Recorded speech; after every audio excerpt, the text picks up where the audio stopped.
One and live. Very good morning to one and all who have registered for this webinar. A very warm welcome from the Department of BMM BAMMC of GN Khalsa College. I request our IQAC coordinator and vice principal, Dr. Devinder Par Kaur Bhasin, to please address the gathering. Thank you, Simran. Good morning, friends. On behalf of Guru Nanak Khalsa College of Arts, Science and Commerce, I, Dr. Devinder Kaur Bhasin, Vice Principal and IQAC Coordinator, welcome you to this national webinar on mind mapping for your success. This webinar is organized by our BMM department under the aegis of IQAC, and it is sponsored by RUSA. A warm welcome to our resource person for the day, Mr. Mehanosh Randeria, who has already joined us on the dais today. Sir, we are thankful to you for having accepted our invitation to conduct this session. Friends, a warm welcome to all of you who have registered for this webinar in spite of registrations from all over the country. And I thank you for that. Before we proceed, please allow me to introduce our institution. Guru Nanak Khalsa College is one of the premier institutions in the city of Mumbai, set up in 1937 by Shiromani Gurdwara Prabandhak Committee, Sri Amritsar. It has a number of achievements to its credit. It has been re-accredited by NAC in its third cycle with a score of 3.54 on a 4-point scale. It was granted autonomy in June 2019. It has been selected as a college with potential for excellence by UGC. It has the Best College Award to its credit. It has made its mark in the field of sports by producing players of national and international repute. The sporting excellence is reflected in 1 Padma Shri, 2 Arjuna awardees, 17 Shiva Chhatrapati awardees, 10 Olympians, and about 60 international players that Guru Nanak Khalsa College has produced. It is the only college in the city of Mumbai with zero recognition by the Department of Science and Technology, Government of India. Again, I must say that it is the only college in the city to have been allowed to set up a national facility for biopharmaceuticals with a funding of 3.85 crores from the Department of Science and Technology, Government of India. It has excellent research credentials with 34 PhD guides and more than 60 students currently registered for their PhD. Almost 300 research papers, 12 major research projects, and a number of minor research projects in the last 5 years sanctioned by various agencies like UGC, DBT, DST, etc. Khalsa College is committed to holistic development of its students, and to achieve this, it organizes seminars, conferences, guest lectures, workshops, and other such activities. Friends, this webinar on mind mapping is one such initiative towards the holistic development of our teaching fraternity, students, and the community at large. Once again, I welcome you all to this webinar, and I must say that though this pandemic, COVID-19, has disrupted our lives, but yet it has not deterred us from our goal of achieving excellence. A warm welcome to all of you, and thank you so much. Over to Dr. Simran Chawla to introduce our guests. Dr. Simran Chawla.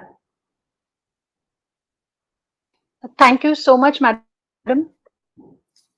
And while you were talking about our college and introducing it, I had goosebumps all over me. So we are all a proud Khalsaite. Thank you so much. May our tribe increase. Having said that, about today's webinar, how many of us wished we had more time for strategic thinking? How many of us wish we could plan our activities in a fraction of the time needed? How many of us wish we could communicate ideas, concepts more easily, quickly, and effectively?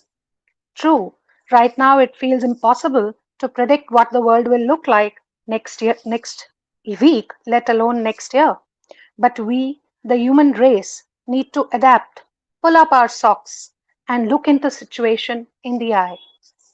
Exactly that is why we have with us Mr. Mehernosh Randeria, a wealth, wisdom, and wellness coach.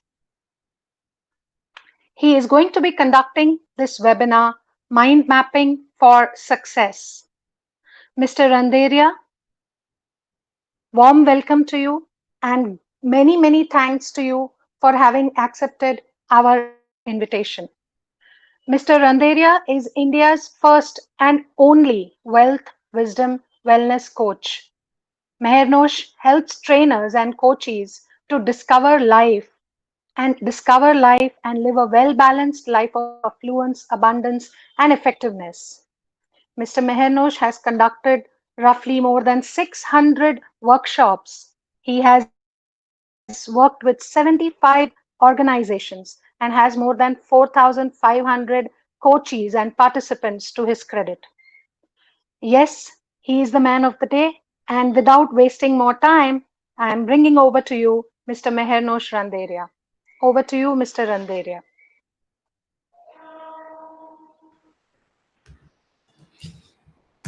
Hi, good morning, everyone. Firstly, a warm thank you, a heartfelt gratitude to the Khalsa Institute for bringing me over here. It's my joy and pleasure to be here with all of you and have this opportunity to share some of my wisdom with you. So just give me a confirmation. Am I audible clearly?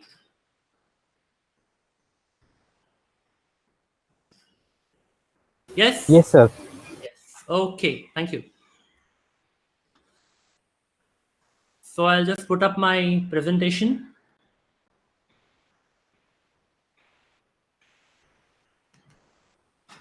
Okay. So mind mapping for success is our topic for today. But before I dive into it, I want to understand from you, what do you think, what is a mind map?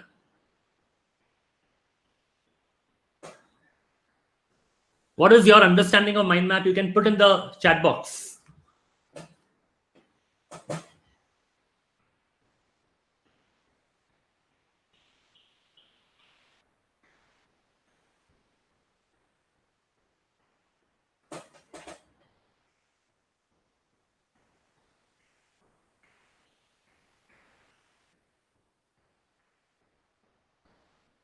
What is a mind map and how does it work?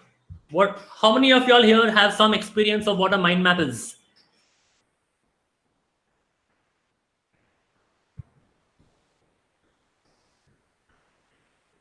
So I guess there is some lag time on the YouTube, so I'm waiting for the comments to roll up.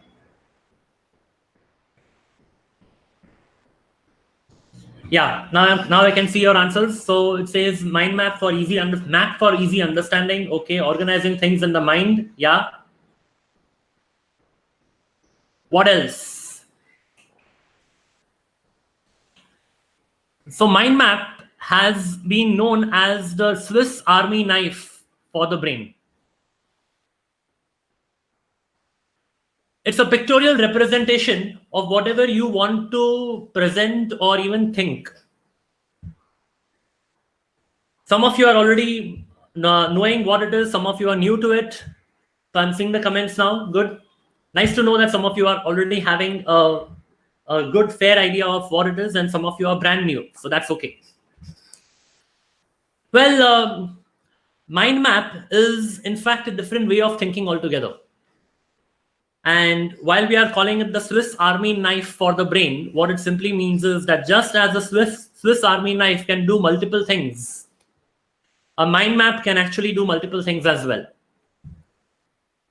So before we get into defining what a mind map is, I want you to do a quick activity. Okay, I'm going to give you a word. And from that word, I want you to write down as many words that come to your mind. So the way you will write this down will be just one below the other. The way you would normally make notes, or way you would linearly write in the form of bullet points. Okay, so even if you know what mind mapping is, I would urge you, don't do this particular demo by using a mind map. Just do it in a point form. Okay, so for example, if the word was play, what words would come to your mind from play? Ma'am, you would like to add some things? What words would come to your mind from play?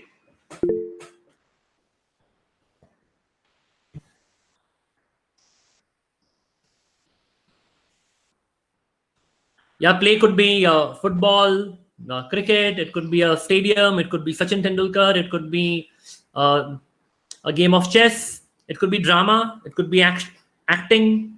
It could be a script. So many things would come to your mind, right? So like that, you would write them one below the other. Now I'll give you the actual word on which I want you to write. So the word, and now I want you to write on pen and paper. On paper with pen. Don't write on the chat box over here.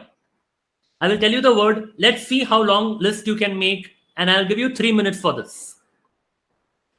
Your word is work.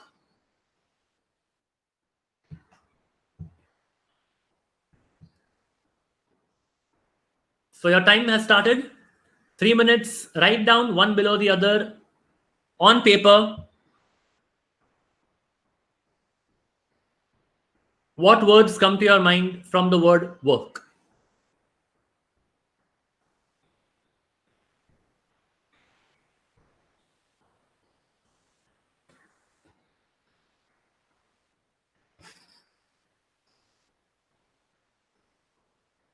Thank you. Don't write on the chat box now. Write on paper. Make a list of words that come to your mind from the word work. Yeah, write in your book. Don't write on the chat box. Don't write in the chat. Make a list of words in your notebook.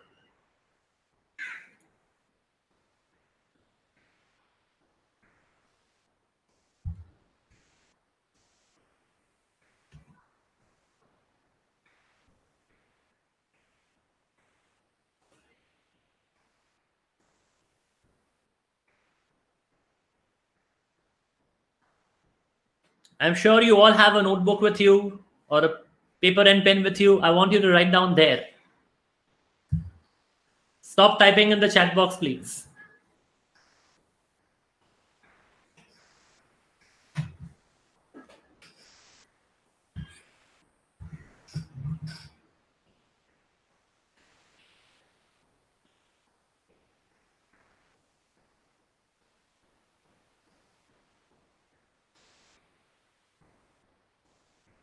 Okay, we'll have 1 more minute.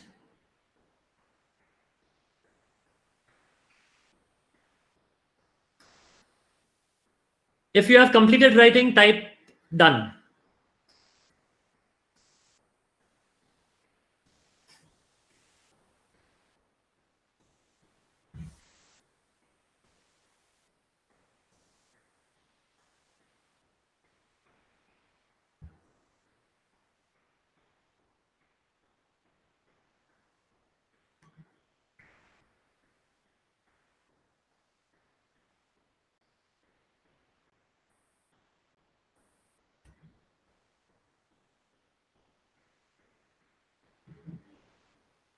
Okay.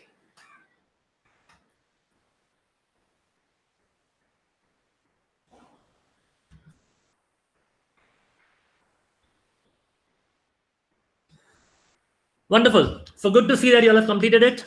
Now, this is the normal way in which we do our writing, right? When we are coming up with thoughts, when we come up with more ideas. If I were to ask you, okay, plan what you want to do in life, you will write down one below the other.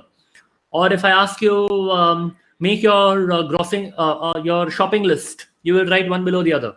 If I ask you, make your to-do list, you will make a to-do list in the form of a list.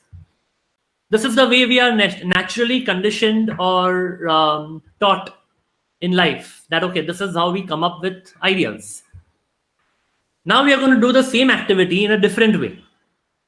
Again, I will tell you a word, okay, and before you start writing, first draw a circle in the middle of your page. Ideally, if you have your page kept in a landscape form, even better. Let me show you how I want you to do this.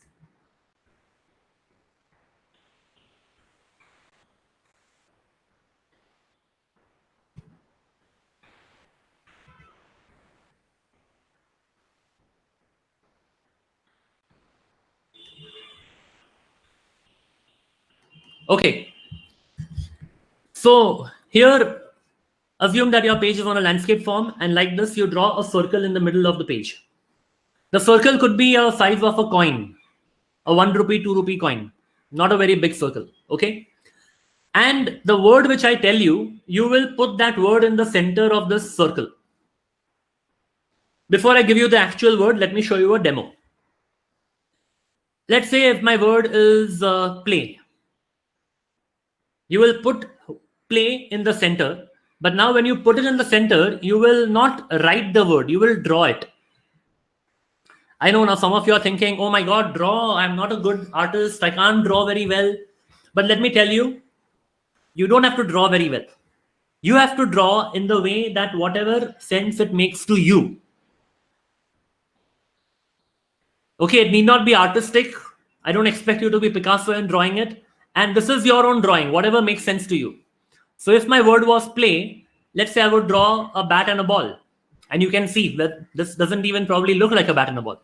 But if it looks like a bat and a ball to me, it's good enough. So don't take more than 2 seconds to just quickly sketch or draw something in the center of the circle. After that, whatever thoughts come to your mind, start putting them on branches around the circle. So for example, if I think of cricket, fun, exercise, friends, drama, ground, kids, I just start making branches and write the word on the branch. This is important. Write the word on the branch, not after the branch. Okay. Now ask yourself, play and cricket. What comes to my mind? Play and cricket.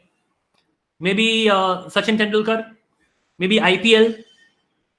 So like that, keep going on. Then play, cricket and Sachin. What comes to my mind? Okay, he's the god of cricket. Century, 100 runs. So like that, keep going on and on. You don't need to stop with just 2-3 branches. It can have multiple branches.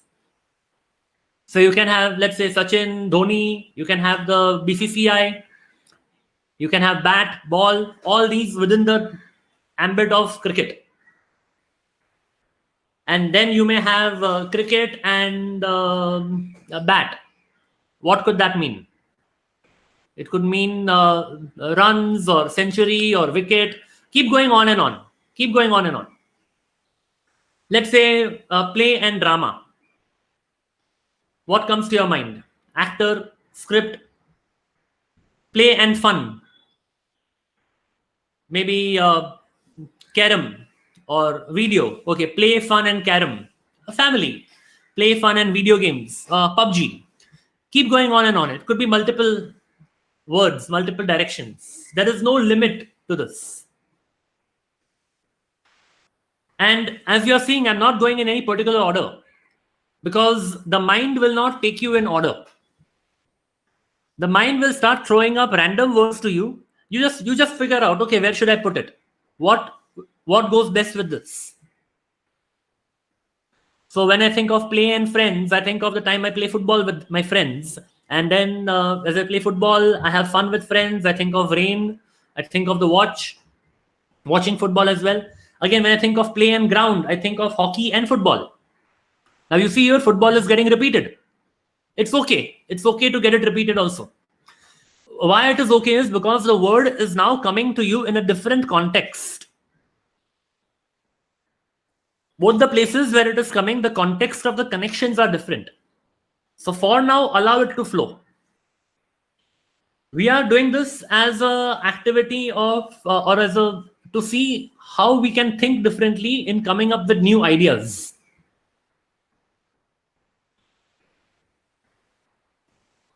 Exercise, whatever you can think of, okay? Cardio or weights or yoga, it can keep going on and on. Kids, it can keep going on and on. Don't just stop at 2-3 levels. Allow yourself to go further, deeper and deeper into 4th level, 5th level, which means more and more sub branches.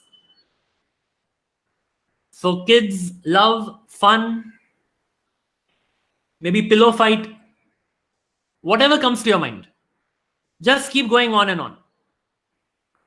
Okay, I hope we are all clear on this so far. Everyone clear? Please type in clear if you're clear.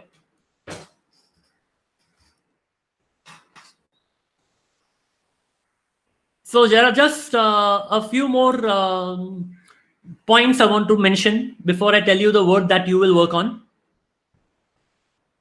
There are a few rules. Rule number 1 is that you will keep writing. You will keep going on and on till I say stop. I'm going to give you full 5 minutes for this. Okay, you will keep going on and on till I say stop, which means that you will not stop at all till I say stop. Use your hand like a machine gun. Dhar, dhar, dhar, dhar, dhar, dhar, dhar, just keep going on and on, on and on, on and on. No stopping at all. Now, do you think that somewhere you will feel like stopping before I say stop? When will that happen? When will you think, oh, I'm done? When will that happen? Let me tell you, the way this activity is designed is that it will encourage you to go more and more. You will, in fact, 5 minutes will be less for you. You will want to continue even after that. The only reason where you will say that nahi, bahut ho gaya, we are done, you will say that abhi ideas bahut ho gaya, you know, your mind will take over and say, okay, I've got a lot of ideas. Let me tell you, there is no end to ideas. You will never run out of ideas. So just keep going on and on. Second situation would be where you will say, okay, this word has come to me, but I'm not sure whether it fits in over here. And that happens when you start judging your thoughts. So rule number 2 is that do not judge your thoughts. For example, I'm writing on play and a word comes to my mind, chair. Now, at a conscious level, I may say that no, chair has nothing to do with play. It's just a wrong word. It shouldn't be over here. And you say, I don't want to put it. This is where your mind will start pausing you on thoughts which are already coming to you. So do not pause. If the word comes, just put it over there. And then you ask yourself, play plus chair. What can come up? What could be the connection between play and chair?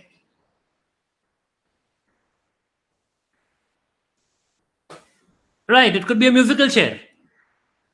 So then you add the word musical after the chair. See, this is the main thing. At a conscious level, we start judging ourselves. We start judging our ideas. One of the key principles of thinking is that keep your evaluation separate from your idea generation. When you're generating ideas, you keep generating ideas. Keep bombarding yourself with ideas. There is no place you can stop. Let evaluation happen later on.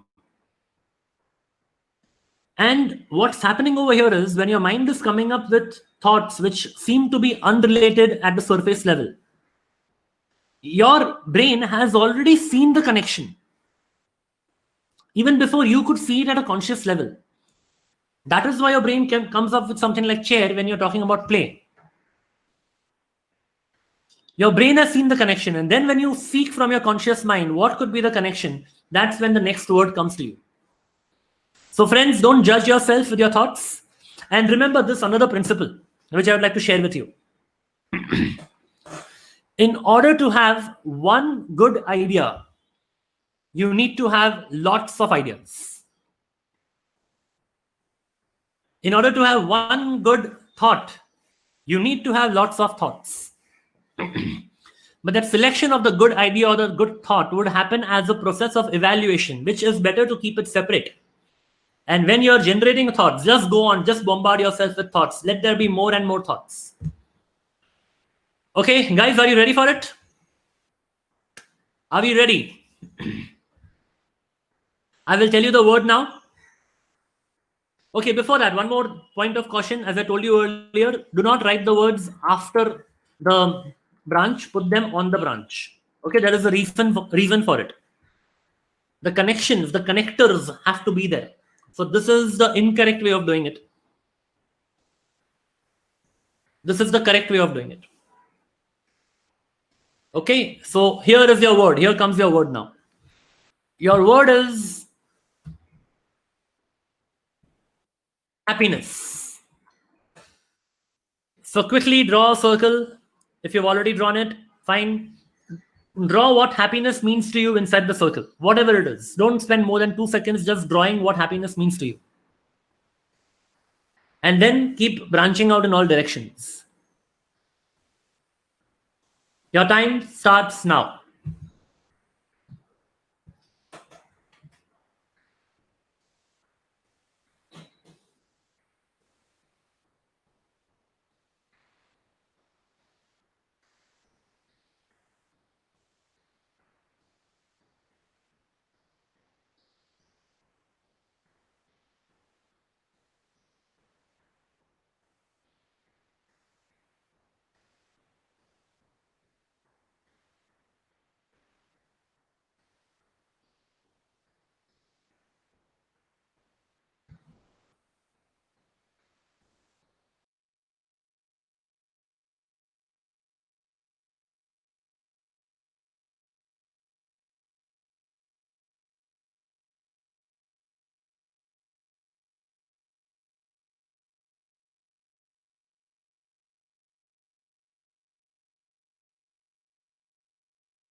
Okay. So we can stop now. How is this? How was the process of thinking in this way? Put down your comments. What was the difference that happened in this time compared to the earlier way in which you did it? So the way we are normally used to doing this, the way we normally think, it is called as linear thinking. And what you right now did is actually called as radiant thinking. So put down your experience. How was it? How was the process for you?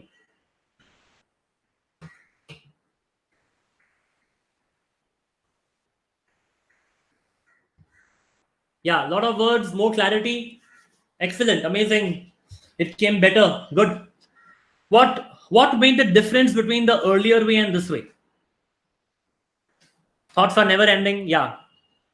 It gives us links to think more. That's right. Yeah. It allows you to think more. It encourages you to come up with more and more ideas. Because of the power of the connections between each word. Exactly. Thank you. Anmol is saying I couldn't stop coming up with ideas. Ideas were keep on generating and I had to write more. See, that's what I told you. You will not want to stop. In fact, the process is such that it encourages you to come up with more and more thoughts.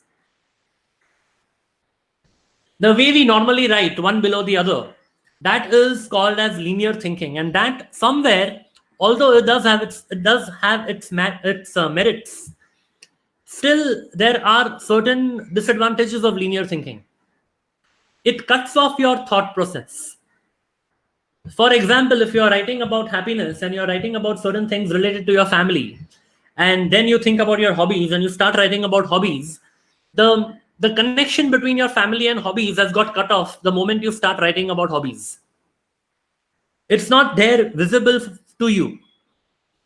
So in a way, you are not able to get back those thoughts or that flow of thoughts of the earlier idea.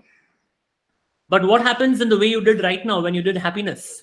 It allows you to come up with more and more thoughts just because there are so many open ends at the end of every branch. What you did right now is called radiant thinking, and that is the basis, the principle, the essence of mind mapping. So congratulations to all for creating your mind map on happiness. How many of y'all went into beyond the third level? Third level, fourth level, fifth level, sixth level.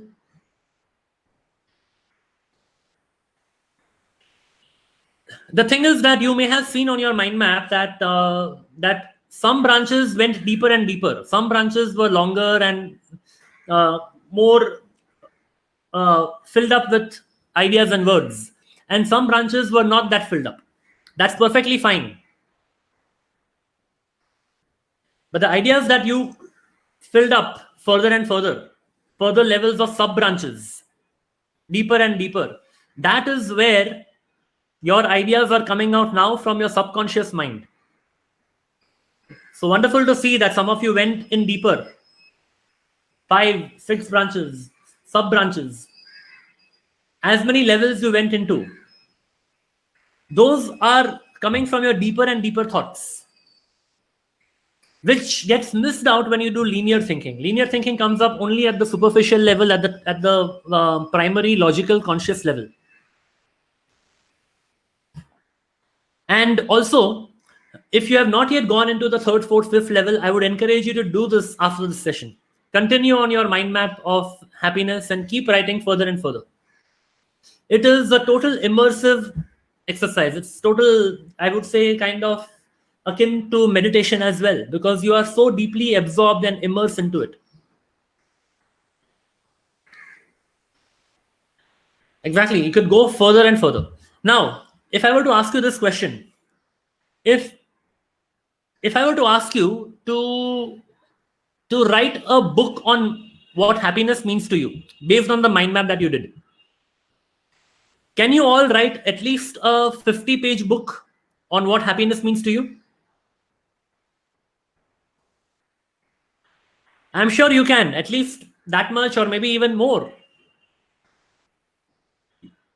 See, I'm giving an open invitation right now to all the budding authors over here. All those people who have dreams of becoming an author, but not started their book. Friends, people get stuck up in the sentence structure and the grammar and the logic of the words. Yes, all that is needed for the book. But the first thing that is needed for the book is a set of ideas. Your keywords, your key thoughts that you will put in the book. And you can do that, and you can make a mind map of whatever topic you want to write on. Whether it's a book, whether it's an essay, whether it's an article, whether it's a submission you want to make, whatever it is, you can definitely write. First, make a mind map of all the key ideas, and then you can put it together by way of a book or whatever, blog, article, essay, whatever you want to.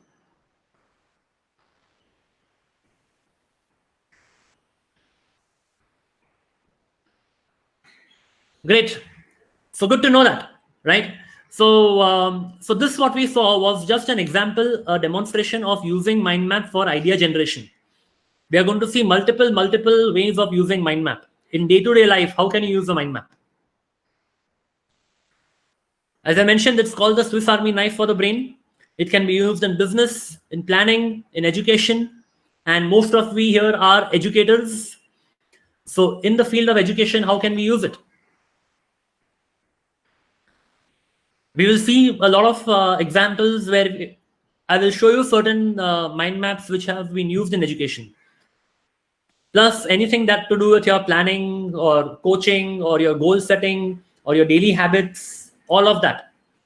Your creativity. The demo that we did right now was to show you how it can be used for creativity.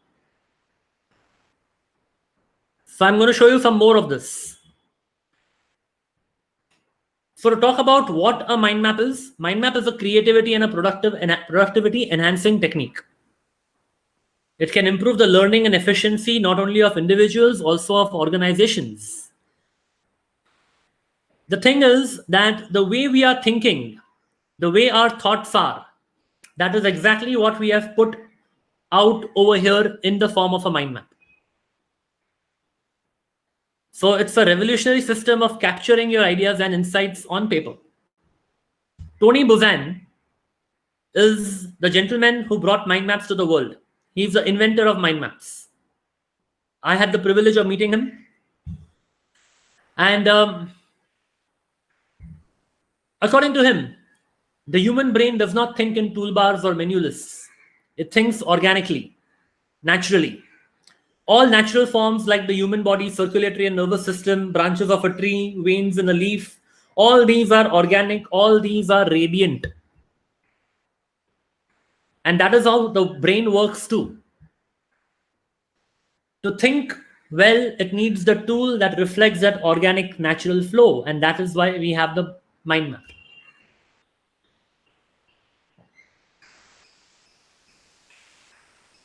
So here is another mind map. A mind map of the two sides of the brain. You may have heard of the left brain, right brain theory.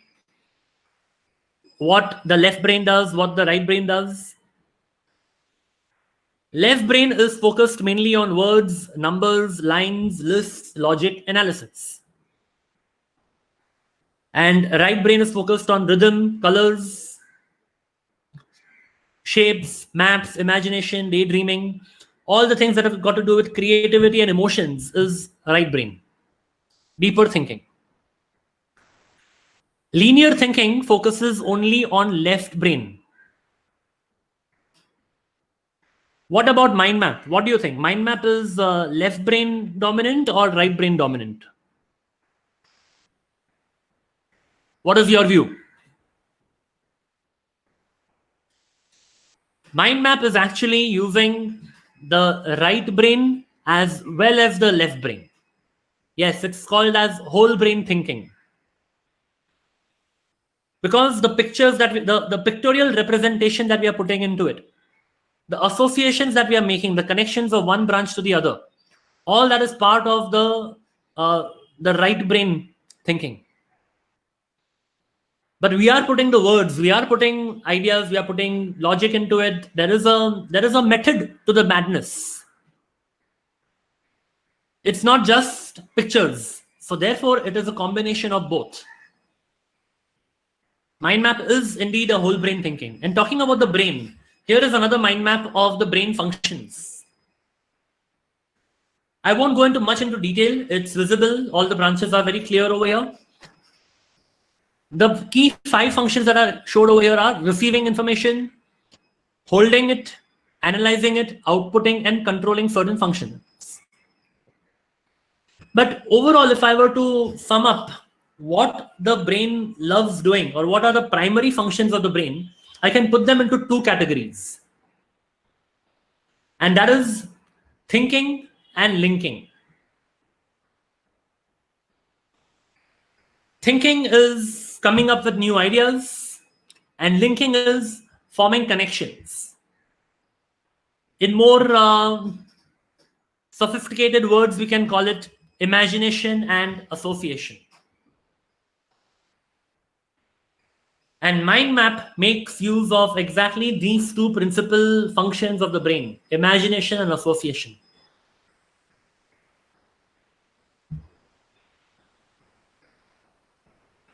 So what are the uses of mind mapping?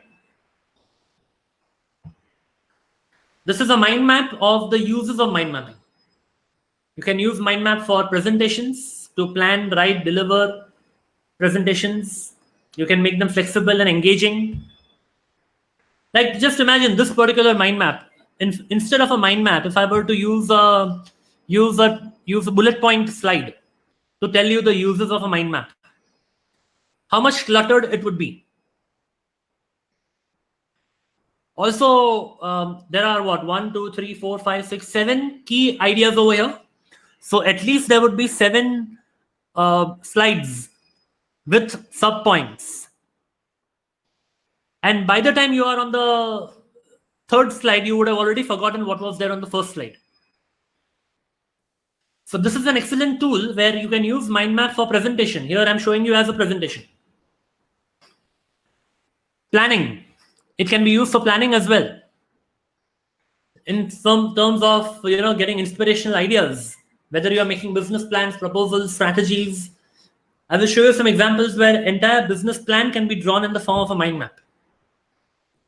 Team, planning a team project, project management, who will do what, by when, all of that can be done through a mind map.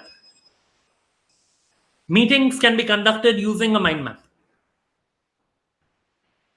I have certain demonstrations over here which I'll show you where the agenda of the meeting as well as the minutes of the meeting can be done using a mind map.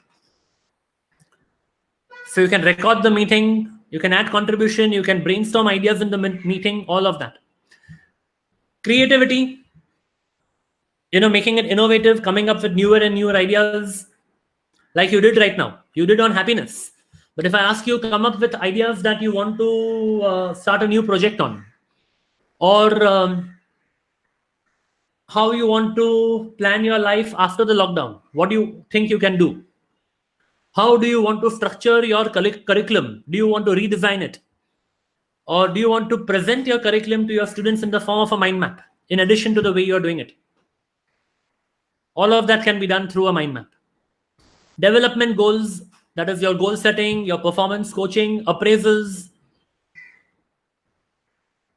I'll show you example of a goal setting mind map as well as we go ahead. Taking notes. Encourage your students to make notes of your session using a mind map. I will show you some examples of that too. The radiant thinking, sometimes when you're talking as a professor, as an educator, you open one idea, then you take another idea, then you come back to the earlier idea. All that happens right now in a mind map. It's very easy to capture all of it.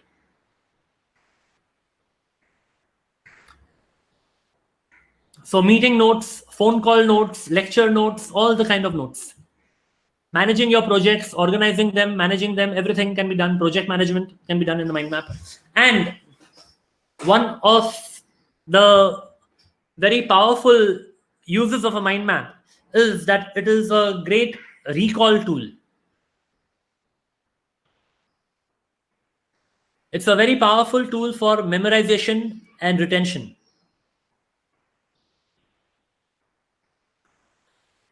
And especially when you have made your own mind map as a student, or even if you're taking notes of a session that you are attending, when you have made your own mind map for note taking, it enhances the power of your recall because it directly connects with your brain because you have made it. Especially when you use colors further on it, it becomes that much more powerful.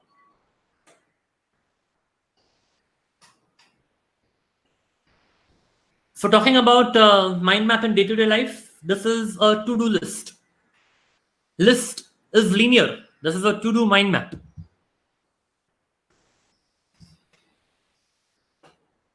So you have telephone, appointments, clients, you have the reports you have to send. The bullseye which is showing there is the goals that you have for the day. What are your objectives for the day?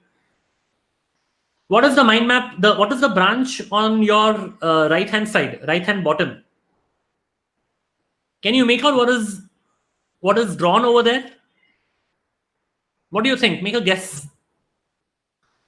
There is a drawing of a key and there is a drawing of a musical note. Yeah, it is keynote.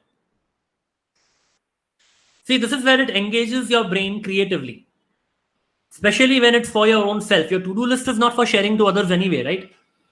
You are going to use it. You are going to refer to it and do your things for the day. The more diagrams you add in, the more drawings you add in, and whatever it means to you, it makes it more and more powerful.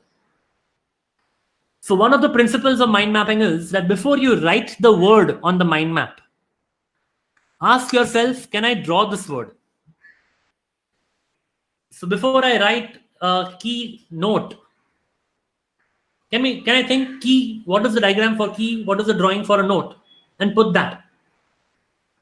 And when you do that, it engages your mind even more. It engages your right brain and enhances your efficiency of logic and analysis of the left brain together. So planning could be anything. It could be a monthly task, your entire month, what you want to do. This is just a template. And as we've already seen, the real ideas from the deepest corners of your brain will come out at the level of the third branches, fourth level branches, fifth level branches. So this is just a 2-level mind map. You have the week and you have the day. But the real crux of it will come out further and further on. Okay, this is that mind map I was telling you, the demo I wanted to show you. This is how a person from Tony Buzan's team plans out his entire month. This is a real life mind map of a person called Phil Chambers. He's director of learning technologies, and I had the privilege of interacting with him as well. And this is his mind map of May 2008, how he wanted the month to look like. So at the beginning of every month, he makes a mind map like this. So what is the overview? What are the reports that he wants to send? What are the KSFS, which are the key success factors? What are the strategies that will help him to achieve those? And if you see, there is a dotted line going from the KSFS to the strategies, because each of those key success factors have their individual strategies which are put in separately over there. Then the plans that are there, then support. He has put Tony Buzan's photo over there because he needs support from Tony Buzan for certain things. So he's put up that over there. What decisions are needed, what meetings are there. All of that is planned out completely. You can do your daily planning, your weekly planning, your monthly planning, your yearly planning, your life planning through a mind map. And let me tell you, this is not a static planning. It's not ke ek baar ho gaya, once it is done, now I have to follow this. It allows you to be flexible. It allows you to add on. It allows you to make changes as things change in your life. You can create newer branches. One thing got done, maybe something else came up as a result of it. You can create a new branch out of that. So this is just an example of a mind map being used for note taking in a telephone call. Generally, next to our landline phones, we have a paper and pen, a note, which are usually linear notes, lined paper. Some people also use formatted note taking pads where they have things like, what they have to do, what task came up, what ideas have come up, all that is there. Instead of having a format which is, again, linear, how about having a format which is like this? A mind map. And then you keep adding on depending on whatever call you're making. Another example, a mind map for project planning. The people involved, the resources, the budget, the contingencies, the schedules, all of that, you keep adding on and on. This is just a template. You can see the one thing we need to understand in mind map is that, like this one, do not bother about symmetry. Do not bother about beauty. Do not bother about aesthetics. Unless you are using it to present. If you are making a mind map to think, if you are using your mind map just for coming up with new ideas or helping you to generate more ideas, see the connections between your own thought processes. It need not be beautiful. It need not be symmetrical. It is perfectly fine if few of the branches are going into certain directions and further on, and few are just stopping where they are. It's okay for that to happen. Okay, here is another example for project planning. This is from an educational institute. So since most of us here are educators, this is from a educational institute, and this is the template that they have for any kind of project planning. And this is given to all the team members of the project, and then they do their planning on this. And here is a filled up template. So this institute was working on a geography book project. And this is how they started working on it. So it's not completely filled up. It is just to show you how it can keep going and expanding in all directions and keep going on and on.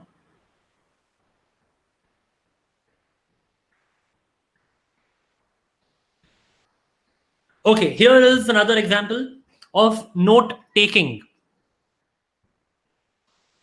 There was a participant in a seminar given by Tony Buzan. Tony Buzan gave a seminar on creativity. And this participant was taking notes. Instead of taking linear notes, he chose to take notes in the form of a mind map. So this is the entire mind map of that seminar in one shot. Now, I'm sure it makes a lot of sense to the person who attended and made the notes. But for you and me, at least we will get some rough ideas that what they are trying to talk about, but not necessarily everything from this. And that is the point. When you make your own notes through a mind map, you are able to relate to it in a much better way, in a much sharper way, to the extent that it enhances your recall also of that particular program or particular learning. So when you encourage your students to make mind maps of your lecture notes or your last minute revision that you are giving them, they can just refer to that at the time of the exam. I'll be showing you certain mind maps of making a mind map of book summaries, of essays, of long answers. All of that also can be done. When that starts happening, currently what happens, students just before the exam, they are going through all the heavy books, and they are rushing through all the pages and seeing, okay, fine, these are the points, and all that linear thinking, all that textual material they're going through. Instead of that, if they had their mind maps ready, all they had to do was just go through the mind map prior to the exam. Even 1 minute before entering the hall, just look at the mind map.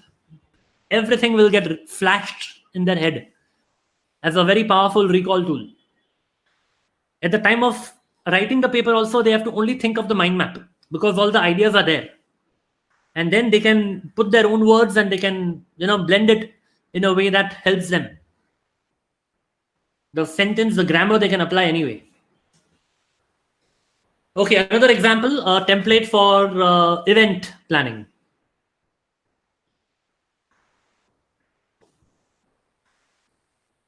Holiday planning. So mind maps can be used with kids as well. I wanted to encourage my daughter to use a mind map when she was a child. I eventually wanted to use mind maps for learning, for studies. But instead of presenting mind map to her as a tool for studying, I asked her to make a mind map of our tour. We were going on a travel. So I encouraged her to make up a mind map of our travel checklist, a mind map of what we want to do on the travel, all of that. And when we came back, also encouraged her to make up a mind map of what we did in that travel. So once she got used to the idea of the power of mind mapping, then she has been using it consistently even for her studies.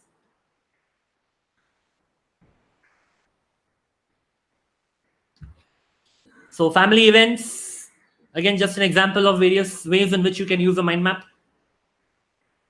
Okay, mind map can also be used to present your own profile. So I've told you that the inventor of mind maps was Tony Buzan. But who exactly is Tony Buzan?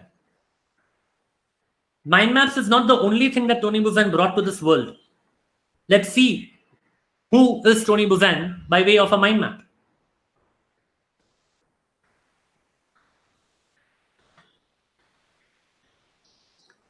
So this is Tony Buzan's profile. He is an author.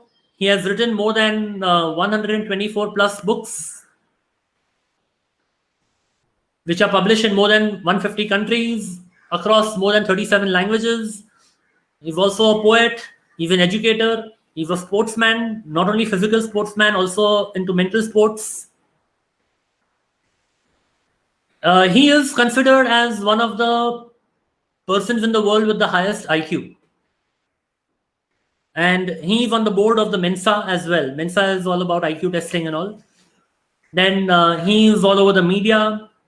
He was an advisor to various governments and multinational companies. And his key achievements include the mind map, which he is an inventor of. You see the picture of the mind map over there on the branch. He is also a speed reading guru.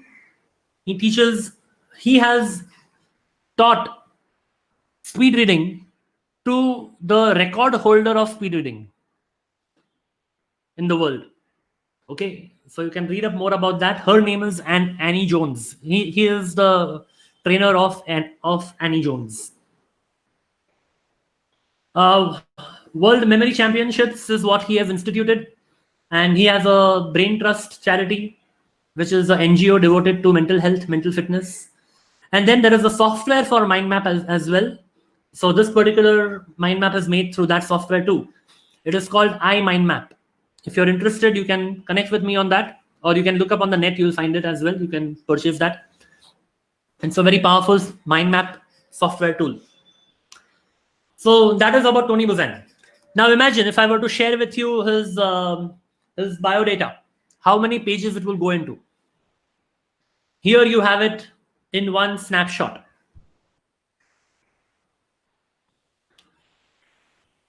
So this is an example, not only to show you who Tony Buzan is, but also an example of how mind mapping can be used to present your own self, to present your profile, to present your CV, your biodata. And at this juncture, I will take the opportunity to also present my CV in the form of a mind map. So that is me. I am known as the W3 coach because I am India's first coach, trainer, and speaker to cover the 3 W's of life, which is wealth, wisdom, and wellness.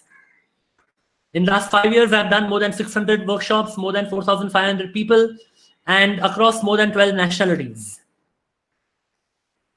My educational profession is mainly from the finance field. So I'm a CA, MBA, CFP, CWM, and all these financial degrees are there. My corporate experience has been of 18 years with these 4 multinational companies at senior level positions that you are seeing here on the screen. And since last 5 years, I'm fully into training and coaching, and these are my qualifications, my certifications in the field of coaching. So I'm a certified life coach. I'm a trainer of neuro-linguistic programming, a program which I keep conducting even online these days. A very, very powerful tool. NLP is very powerful for teachers, for trainers, educators, and in fact for everyone. Then Brainable is through which I'm presenting to you mind mapping, speed reading, memory techniques, creative thinking. I told you that Tony Buzan instituted World Memory Championships. I had participated in one of those in 2013 and I got 14th rank All India in that. So I'm a gold medalist master trainer of Musical Windows, which is also a memory system for remembering numbers. Then GTD trainer, GTD is getting things done, emotional skills assessment, emotional fitness gym, physical fitness trainer. So all these are my credentials. And here, this is, see, my CV, if I were to send to you, it would go into like 4 or 5 pages at least. So whenever someone asks me for my profile, along with that standard profile which is there, which people want anyway, I also send this. And this is what actually stands out.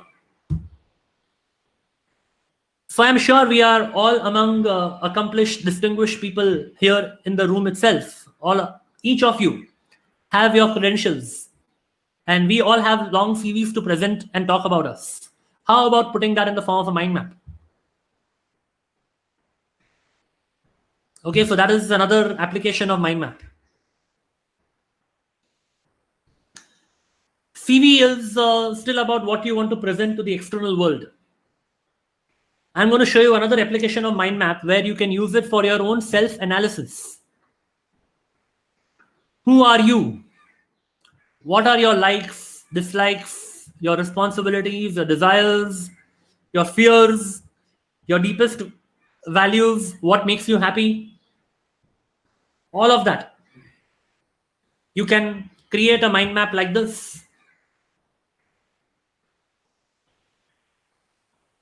You can go on and on. This is just, again, just one level or 2 levels. You can go on and on to 3rd level, 4th level, 5th level, deeper and deeper. It's a brilliant tool for a very deep self-introspection. And I would encourage you to do this actually. Not right now, but later on, during the day, during the week, please remove time and spend some time with yourself.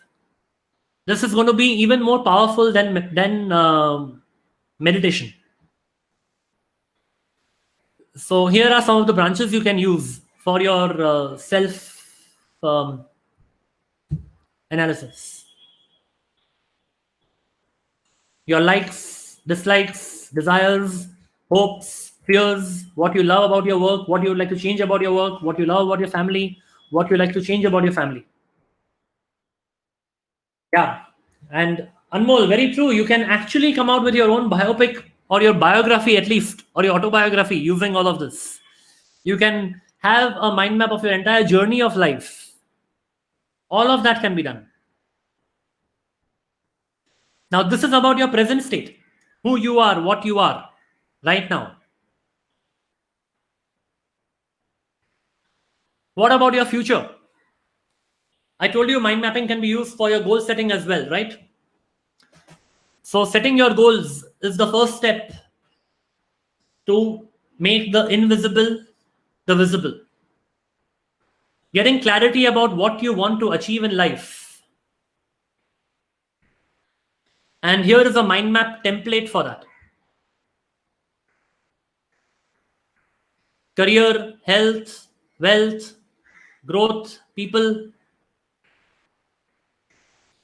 in all areas of your life.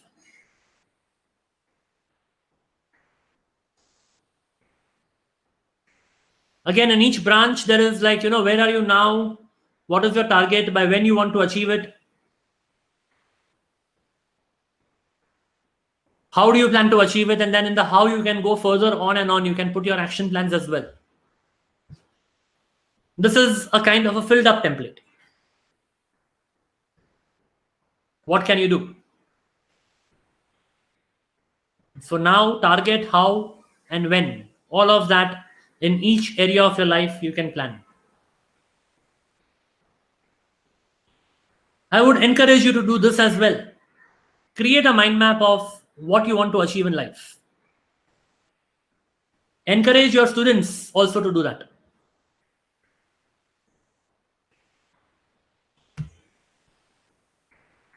Many people talk about vision board.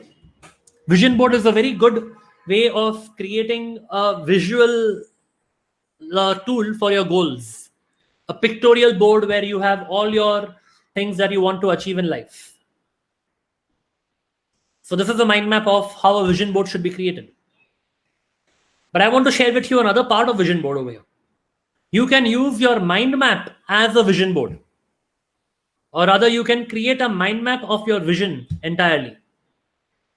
This is really powerful and it can take you entirely to the next level. If I were to ask you to come up with your vision for 2025, 5 years from now, what do you see yourself? And create a mind map of that. Use all the elements of mind map, use color, use diagrams. Whatever drawing is simple enough for you, use that. And like as the principle of vision board says, you may also take external pictures and you can stick on that. But make it in the form of a mind map. It becomes even more clear. There is the association and the structure of the entire thing. So this actually makes your vision boarding tool very easy. The process of vision board becomes easy when you do it through a mind map. And this I'm sharing with you out of my own experience. In 2011, when Tony Buzan had come to Mumbai for his mind map seminar, I had attended that. And he had asked us to make a vision mind map of how we see ourselves in 2015. So that was in 2011. The mind map was for 2015. And you can see me then, I was more chubbier and on the heavier side. And I had put a mind map of getting in a shape, in a fitter shape. And that my central image over there of 2015 was me with a leaner body structure. And then there were all the branches that what I want to achieve in which area of my life in 2015. And Tony Buzan's autograph is there on this mind map over here. So it's a very treasured mind map for me. And I want to just share with you one thing, which is the key takeaway, that in 2015, I had actually achieved more than 85 to 90% of what I had written on that mind map. That is the power of mind map. So do that for sure. Okay, please do make your mind map for 2025 and you will get tremendous clarity. And it will, see, the purpose of that clarity is again going to some essence of the subconscious mind. When your subconscious mind sees clearly what you want to do, it puts yourself on that path. It is, I always give this metaphor of Google Maps. Once you put the destination on the Google map, it will show you all the ways that you can have to reach there. Then you choose which is the right diversion, which one you want to go, which will take more time. That option is yours. But that map will show you where you want to go and how to go there. That is the power of goal setting. That is the power of vision. So please do that. Okay. So that's about some of the examples. I will be showing you more examples on educational mind maps as well. But before that, I'm also going to show you certain guidelines for mind mapping. So these are guidelines, and they are not strict enforceable law. So don't worry if the guideline is not being followed. It doesn't mean that your mind map is not good. This guideline is for making your mind map more effective, for enhancing the effectiveness of your mind map. This guideline should not be used as an excuse that why you cannot do a mind map. Okay, I'll tell you what I mean by this. The first is that you must have a blank paper in landscape form and you start from the center. Blank paper means unruled paper.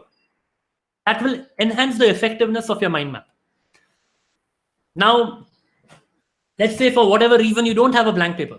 That should not mean that you cannot do a mind map. You can still make a mind map on a lined paper. Like you did for happiness. Some of you may have done it on lined paper. It's perfectly fine. This is just to further enhance it. When you did happiness mind map, you may have done it in just blue pen or black pen or pencil in a single color. But in this guideline, you will see that you should use more colors. When you use more colors, you enhance the effectiveness of a mind map. But that does not mean that if you don't have colors, you should not do a mind map. A mind map works every time, all the time. These are some principles which will only make it further more powerful. So talking about the branches of the mind map, generally seen they are thicker in the center and thinner as they go ahead. The branches should fit on the branches should be enough to put the word on the branch. Either the word or the image, you put it on the branch. The branches should be connected with each other. And make it creative. Like, this branch, there is a finger pointing. So if I want to show point out to somewhere, I can make a branch using that. So okay, let me do one thing. I have a PDF on the guidelines of mind mapping. So I will share that with you all. I'll put the link of that in the chat over here. And I'll share that with you. Okay, that will contain this particular mind map as well. And it will also contain a write-up on each of these guidelines. So is that good? Is that good or great? Great. Yes. So use branches for creating an order. Words on the branch. Use keywords. And again, the idea of this is first think whether you can create that word in as an image. If you can, then draw the image. And if you, for whatever reason, say that I'm not able to draw the image, then only you write the word. So be selective in what words you put in. Especially when you're summarizing your long answers or you're taking notes in a mind map. If you're writing everything in the mind map, if you're writing the entire sentence on the mind map, then it defeats the purpose of the mind map. Find out in that entire paragraph or at least a set of sentences, what is the key idea, and use that and write that on the branch. Do not write long sentences or use grammar and everything. Make it, see, like this particular mind map, there is one word on each branch and still I'm explaining so much. Your mind map itself should draw the essence of it. So one word only. Size of the words, again, technically larger towards the inside and smaller towards the outside. In a way that you are able to emphasize on certain words, you can tweak it. You can be creative in your words as well. Images, use as much image as possible, but the central diagram, the central idea should always be an image. Like here, the central idea is a brain. And again, see the creative use of the branch over there. I've pointed it back to the image. So in the mind map, you can have cross connections, dotted line connections, connecting between the branch, everything.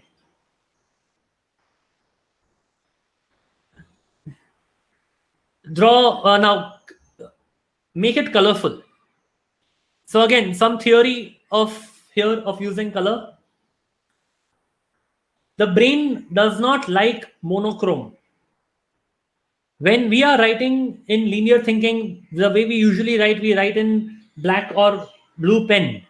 It makes it monotonous. Monochrome is monotone, and monotonous is boring. For the brain to realize that there is a color, there has to be at least 3 colors. Why 3 colors? Because if you put only 2 colors, let's say you make your notes using only 2 colors, let's say using red and green. Over a period of time, your brain stops distinguishing that as 2 colors. It starts seeing the one which is used less as the foreground and one which is used more as the background. And the effect again becomes as similar as using a monochrome or monotone.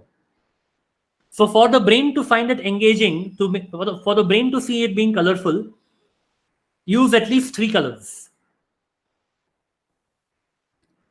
Use images everywhere, diagrams, symbols, make them 3D, have fun.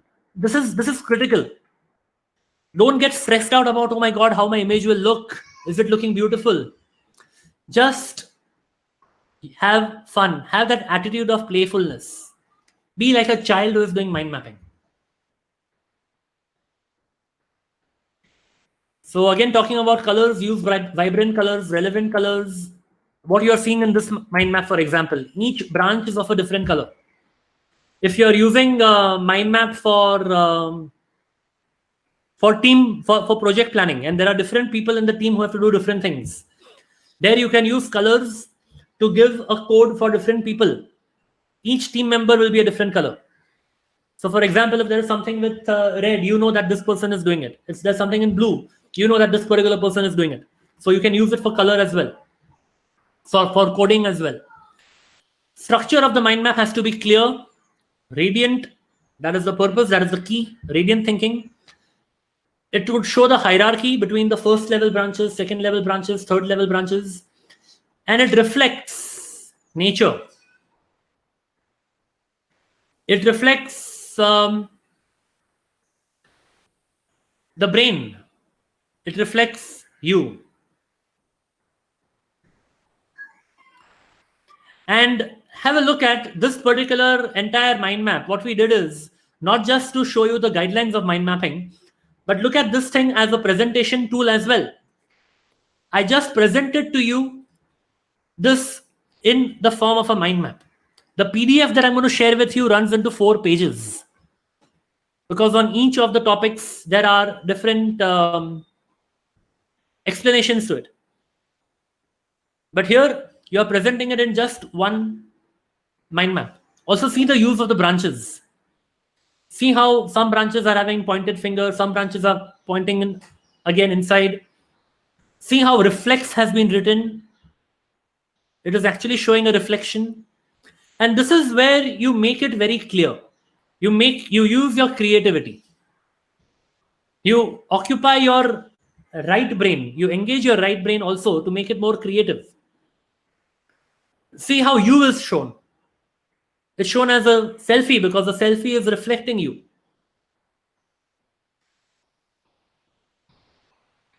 Okay, so hang on till the end. I'll put in the chat box, I'll put the link for this PDF as well once I'm completed with the presentation.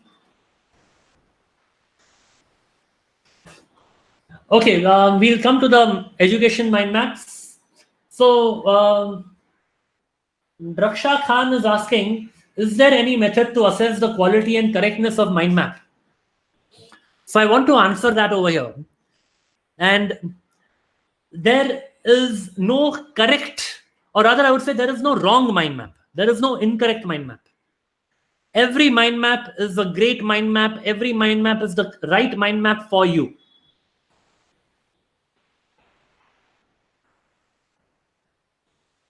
What works for you, the mind map that works for you is the right mind. Your happiness mind map is the right mind map, the one that you did at the beginning of the session.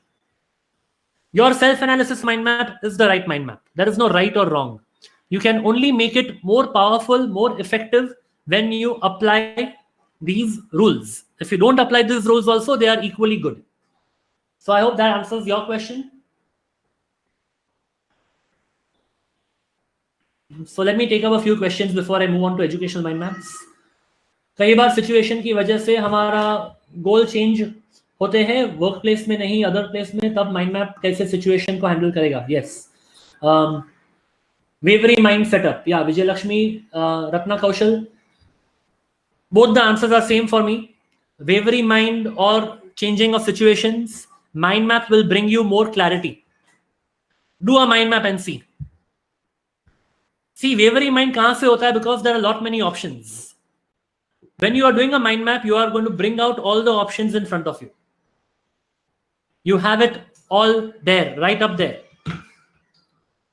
Make it immersive, like you did the process for happiness. Yeah, long answers ka abhi aa raha hai. Same way you will do it.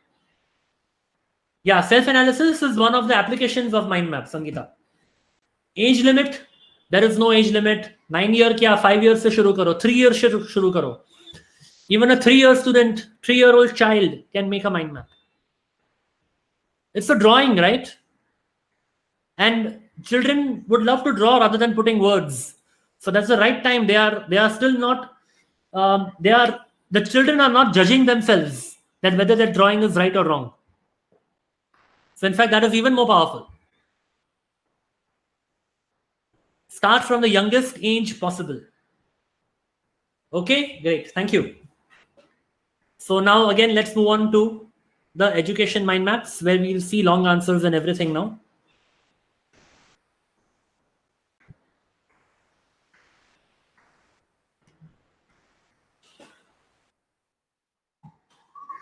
Yeah, flowcharts are also, you may say it's kind of a mind map. It is a visual depiction. Okay. So these are just some of the examples. This is a mind map on the entire field of literature. It's only a 2-3 level mind map. It can go on further and further. So this talks about what are the genres of literature. You have fiction, crime, poetry, thinking, business, political, art, history, affairs, and so current affairs. And then in that, in each of the branches, there is the popular books, popular authors, and you can go on and on. This is a mind map of a long answer on biochemical processes in plants. If you ask me, मुझे कुछ नहीं समझ रहा है इसमें, but I'm sure the person who has made this would be able to understand and make sense of it and be able to even recollect what they have done. See, the power of the mind map comes even more when you create your own mind map of your long answers. So whatever you want to study, there are chemical equations, there are symbols over here, everything is there. The way it will work powerfully is because of all the connections.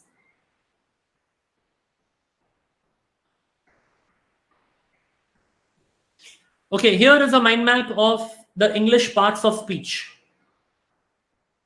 Verb, adverb, conjunction, preposition, all of those. And there is a certain format that is followed in this particular mind map. You see, there are no images, there is no picture in this mind map, but still it is equally effective. Each branch is of a different color. The format followed for each branch is that in the main branch, there is a boxed branch. The first branch is a boxed branch, a circle branch, which tells you what that function is. So for example, verb is an action word. Adverb describes the action. Conjunction joins. Noun is place, names a place, person, or thing. Then the other branches are talking about certain types of that. For example, noun may there is single, plural, collective.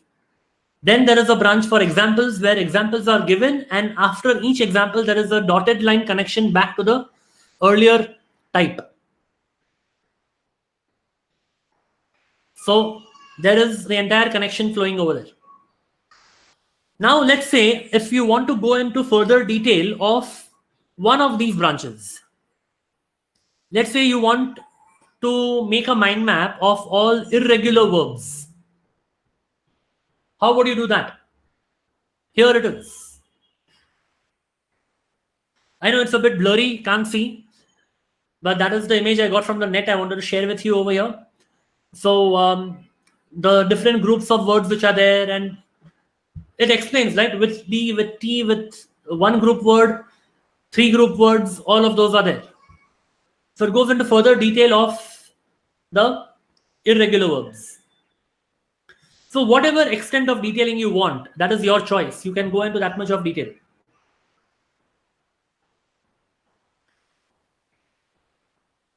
This is a mind map on the types of snakes. Just at one level, you can go into further and further detail if you like.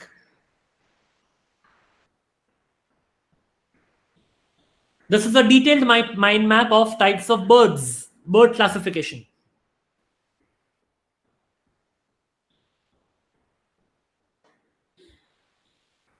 Now, this particular mind map, we've been talking about condensing long answers, long summaries, long essays, right?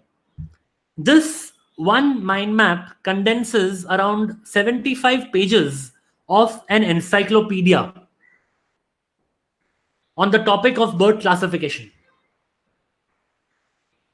in one mind map. Now imagine if 75 pages can be condensed into a mind map.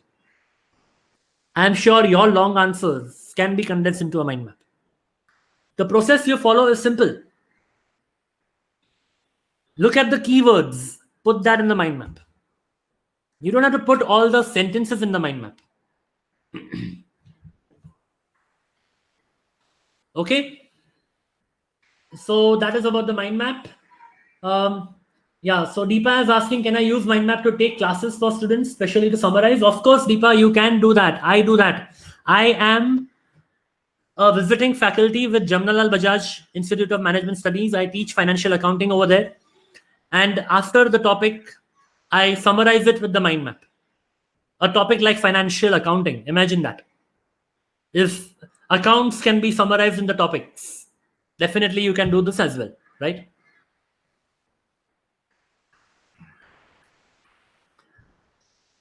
Draksha, let me see how I can give you the presentation. I will share with you at the end of the session how I can give you the presentation.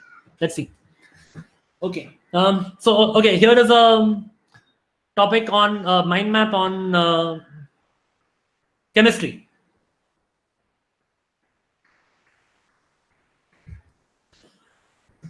Okay. So different chemical reactions of acid and alcohol mixed together. You have the mind map on chemistry.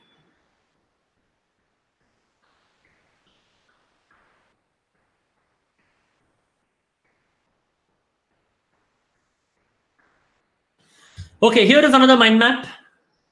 I'm presenting this mind map to show you because show you the fact that there is no color in this mind map.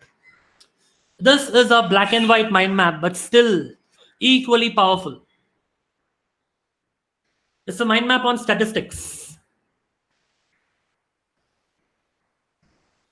So Sushant is asking, disadvantage of linear form. Linear form has its own advantages, and somewhere in the exams we expect students to write in linear form, right? So that's fine. Keep up with that. Mind map has an advantage over the linear form. Imagine putting all this in linear notes. It's not brain friendly. Radiant thinking makes it brain friendly because it occupies the left and the right brain. You can see, I have already mentioned this in the beginning part of the presentation. You can look at that. Yes, drafting law paper of CS can be done in mind map. All that can be done. Okay, coming back to this. Statistics. So spread, frequency, correlation, averages, surveys. A black and white mind map, but very powerful. See how range is explained as the difference between largest and smallest. Largest is shown as a large one and large font. Smallest is made small. Bar chart, pie chart, histogram, they are all drawn in the form of that particular shape. Very powerful, right? Equally powerful. So that is on this. Okay, Aditya's question is, does mind map help in overcoming writer's block? Absolutely true, Aditya. That is what we did in the beginning, the happiness. The same way you plot it, you do it for your idea. If if you've missed it, go back and watch that in the beginning of the session. And you can come up with more and more ideas. Okay, here is a nice colorful mind map which uses all the principles and guidelines of mind mapping.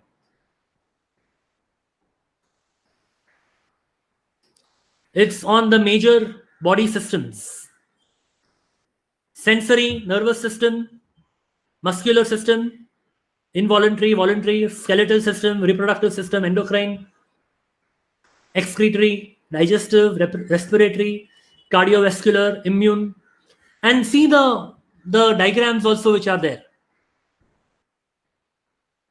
They are all simple diagrams. The immune guy with the sword, sensory, you can see the nervous system and the brain. Skeletal, see of the bone, the branch of the bone is made in the shape of a bone. The digestive, the branch of the digestive is made in the shape of the intestine.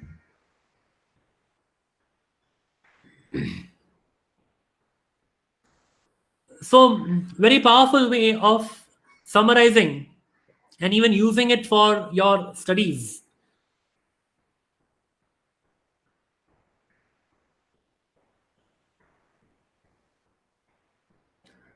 Right? Okay. And if you see over here, all the branches are on the words and the branches are connecting with each other. So Alka has asked the question, why not write at the end of the branch? When you write at the end of the branch, you make a branch after the word, you lose the synapses, the connectivity between the branches. Again, at a level of the psychological thinking of the brain, it's not that brain friendly. The brain wants to see that connections. And therefore, it's important that you write where you connect the branches and write on top of the branch. Okay, here is a mind map of history. Kings of the Middle Ages in England.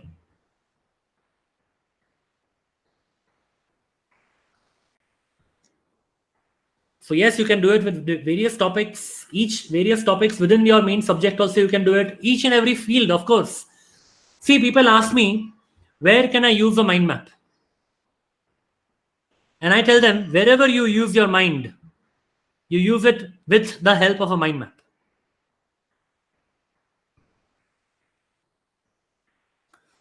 So this is about history. Chhatrapati Shivaji Maharaj. A mind map of his entire life. Just imagine how many pages of your history book is it summarizing?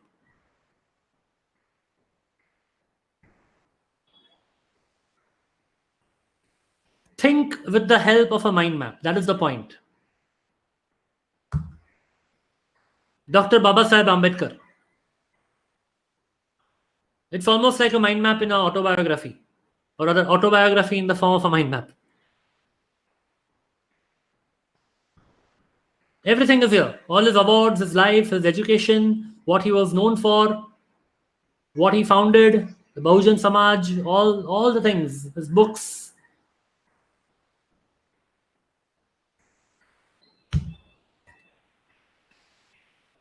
As I said, any topic and every topic, even religion, even spirituality. Hanumanji, a mind map of on Hanumanji, Lord Hanuman, everything about him.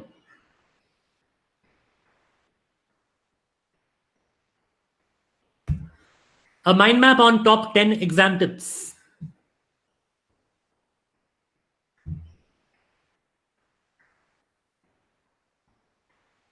Very powerful.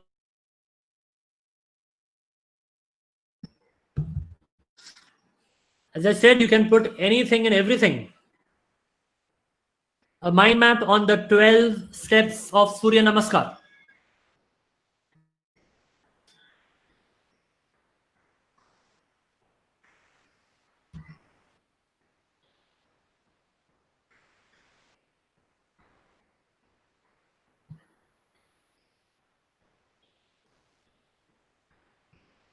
So there is lots more. Talking about long answers, as I said, if you can compile 75 pages of an encyclopedia, you can actually summarize entire books in the form of a mind map.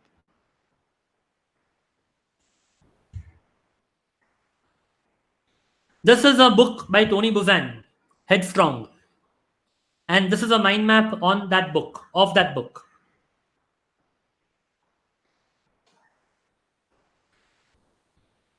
This is another book by Tony Buzan, Mind Maps for Business. In fact, that mind map of goal setting which you saw was taken from this book. The mind map template which I shared with you on project planning and event planning also is from this book. This book has a lot of mind maps where you can use mind maps for your day-to-day business or profession. When I say business, it's not necessarily just business as in a corporate environment. Even whatever profession you are in, for negotiations, for coaching, for education, for sales, for prospecting, leadership, everything, presentations, all those examples are there in this.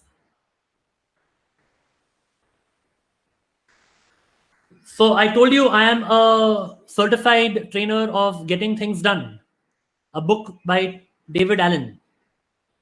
So here is a mind map which I have made on the workshop which I conduct on getting things done. The art of stress-free productivity. So how to utilize your time properly, how to think positively, how to work on the output that you want, what is your larger outcome, how to get that done, how to stop procrastination. All that is part of getting things done. So this is a mind map of getting things done. Then a mind map on another book, Getting to Yes. So this one is from a website called biggerplate.com. You can go to biggerplate.com and you can get a lot of mind maps. A lot of book summaries are there. Other mind maps are also there. You'll find a lot of things over there. You can download also. You can download them as PDF. You can also download them as mind map files. And if you are finding your time short for reading books, you can actually just look at the book summaries in the form of a mind map on biggerplate.com. Even this is from biggerplate.com, a book called Now Habit. There are multiple books over there. You can, of course, go and check it out.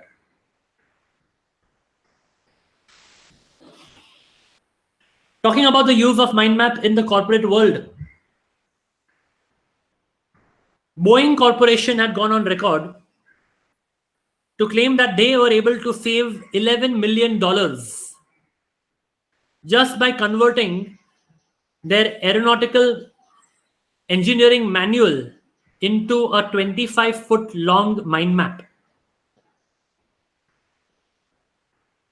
And it saved them training time, training hours, everything.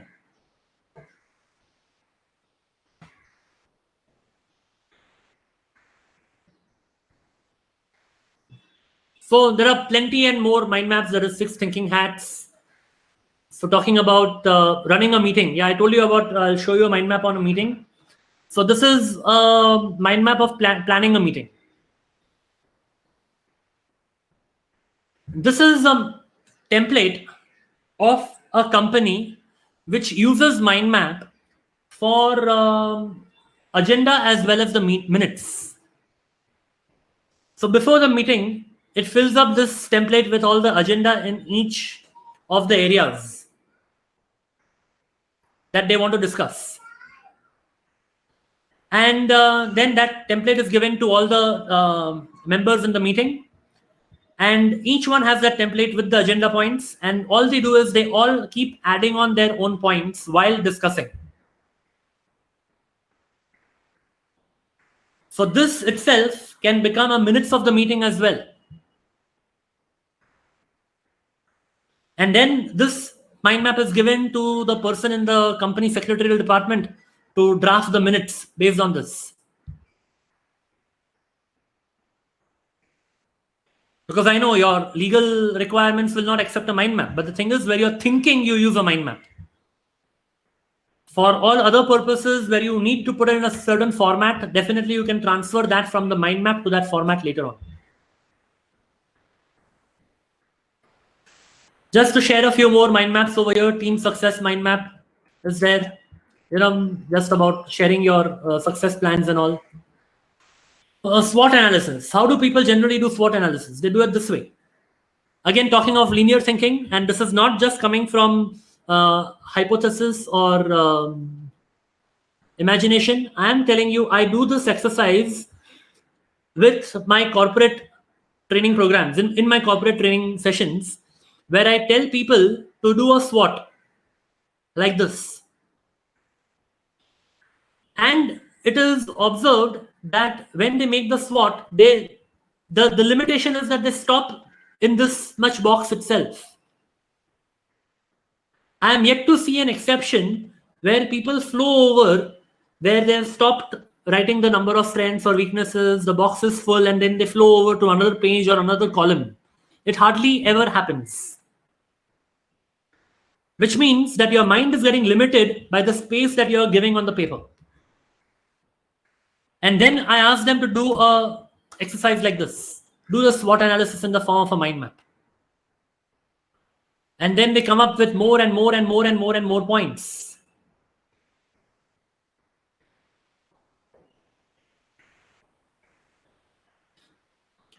And they realize that they didn't even know at a conscious level that the paper was limiting the power of their thoughts in the linear thinking method.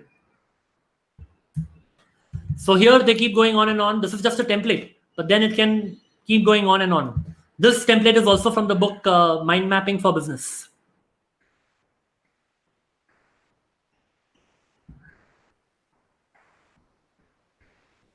So presentations have also another example over here.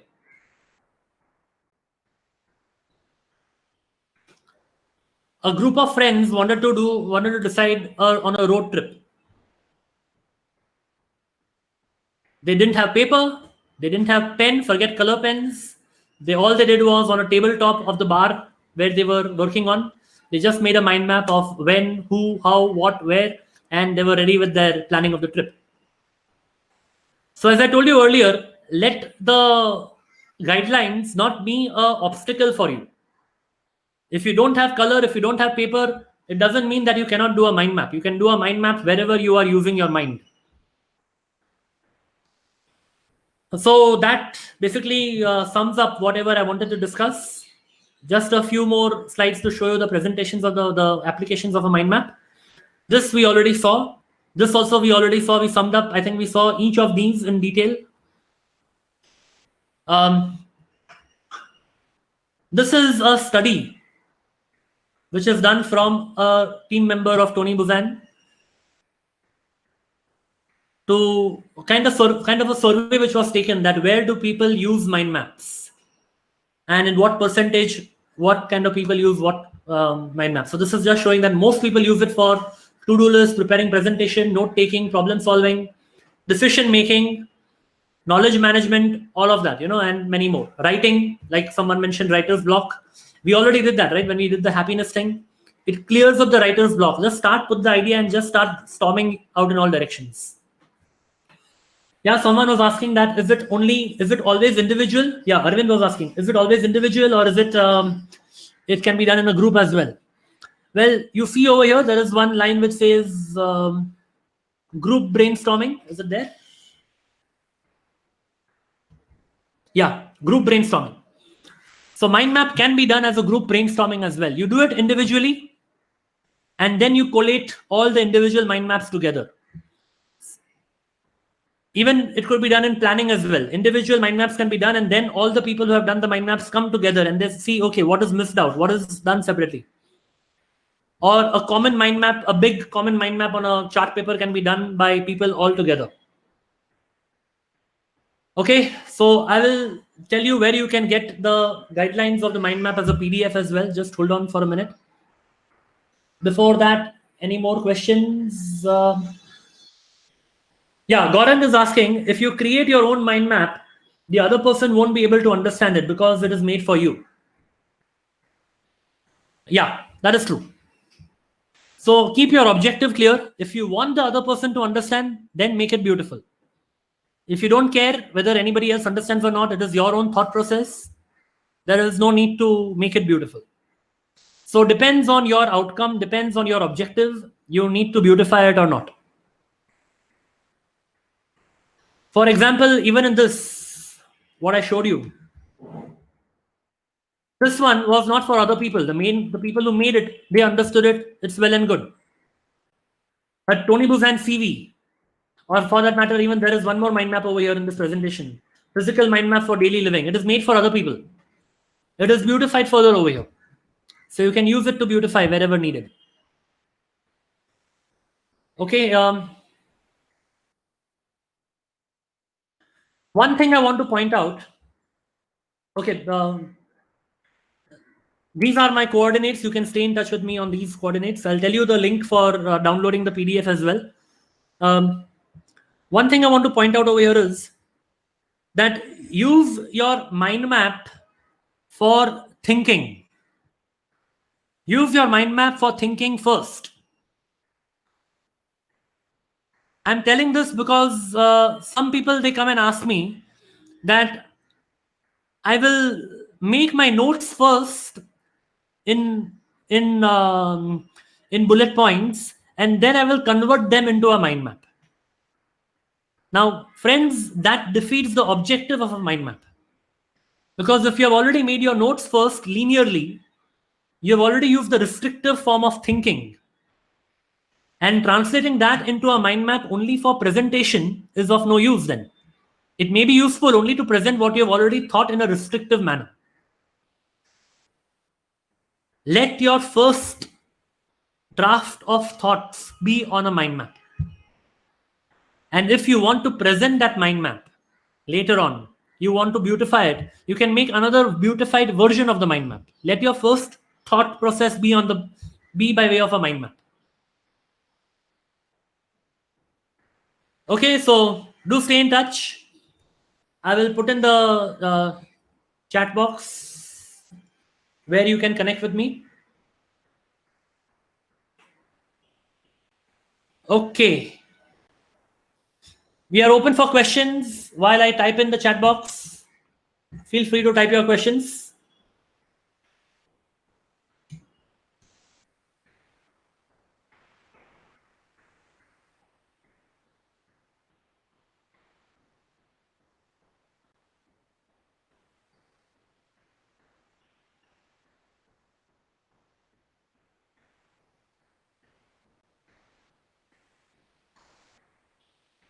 Okay.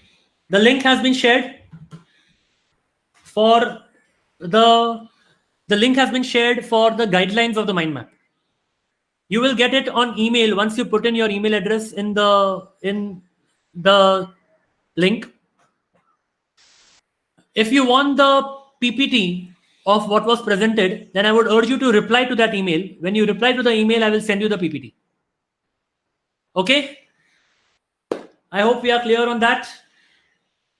Difference between mind map and concept map, not much of a difference. It is more or less similar. These are all visual forms of thinking. Whatever is visual works better than what is just textual.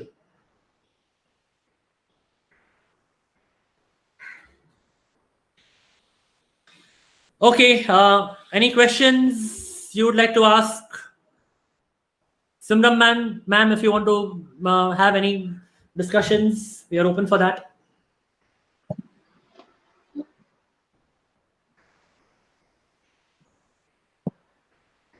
Have you received the link?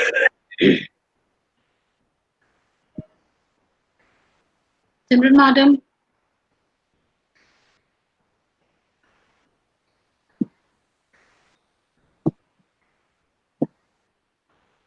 Okay, I'll put the link is w3coach.co/mindmap guide.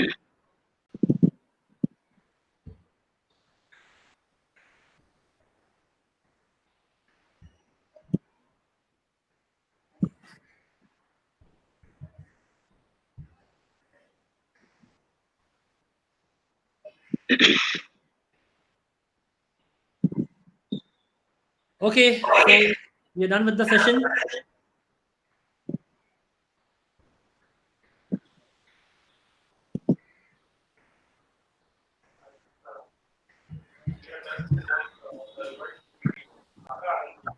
Thank you. Thank you, Mahenosh sir. It was such an amazing session, such an intriguing session. I was not out of it. I was just switching between YouTube and the Google Meet. Uh, Okay. very, very brilliantly clarified the concept of self-analysis, delving deep into your thoughts, using this technique to meet yourself. I mean, we are living in times where things are so instant, and we need instant results without realizing that if we do not delve deep within, we are going to get the same result off and off, on and on, and what we set to achieve will just be a tick box exercise every time. So this technique, I'm sure all the participants today were intrigued with the entire way you took us through creating our own mind maps and for so many different applications. It was really a very, very interesting, very brilliant session, sir. I'm short of adjectives. A very brilliant session. Thank you. I thank you on my part. And to propose the formal vote of thanks, I will invite my colleague, Ms. Harpreet Kaur, to propose the formal vote of thanks. Thank you, Simran. Thank you. One minute.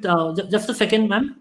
I have put the link in the chat box, but people have not got it. So I put it in the Google Meet chat as well. Can you please put Yes, it over yeah, there? I will share it on all the platforms, sir. In fact, I was about to tell you that if Yeah. you could share, a lot of people were asking for the PPT and for all the slides. It will be really very helpful for us.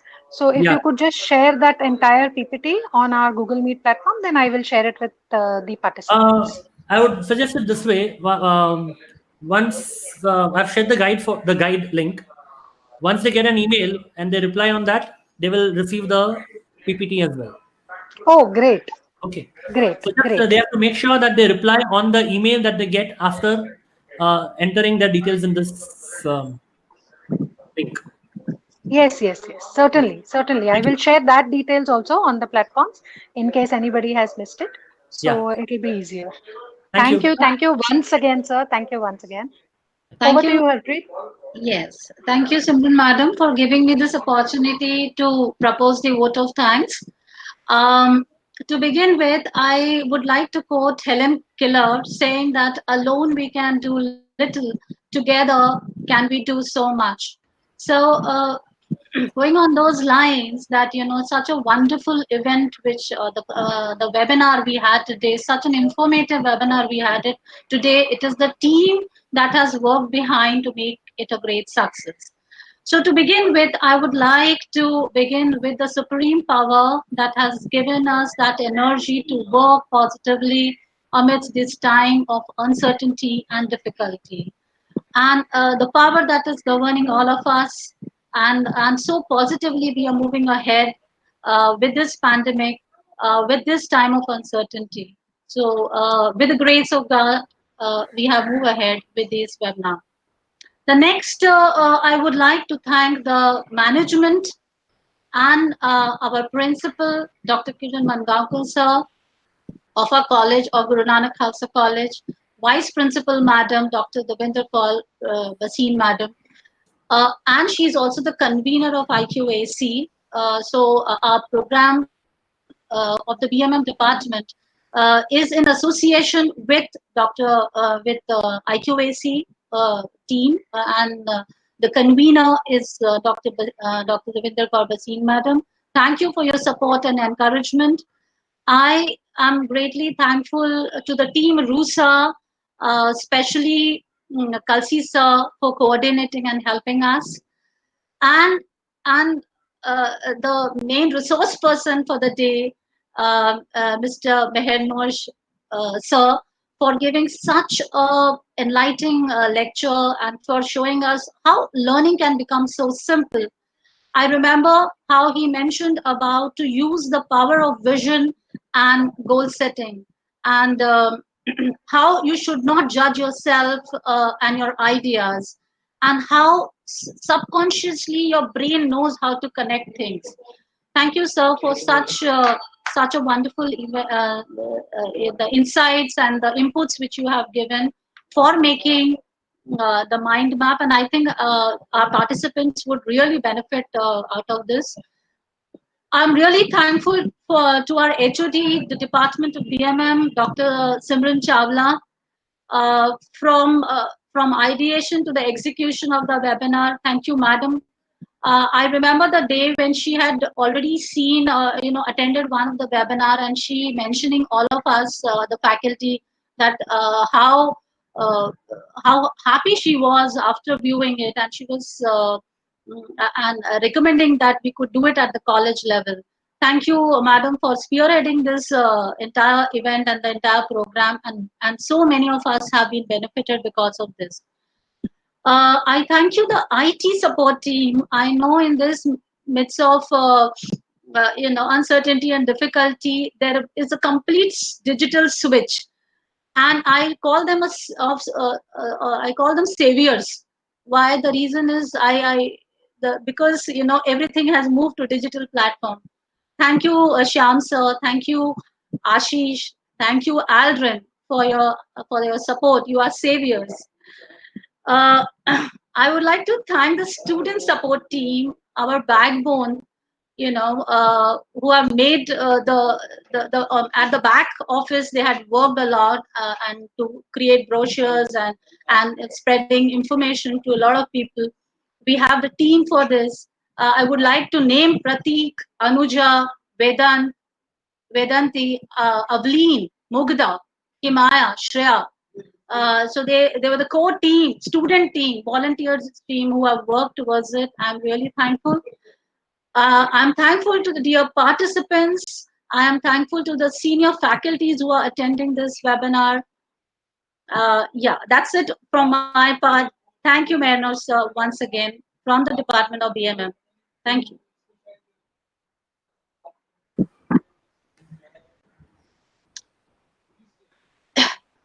Thank you so much. Thank you, everyone. Yeah.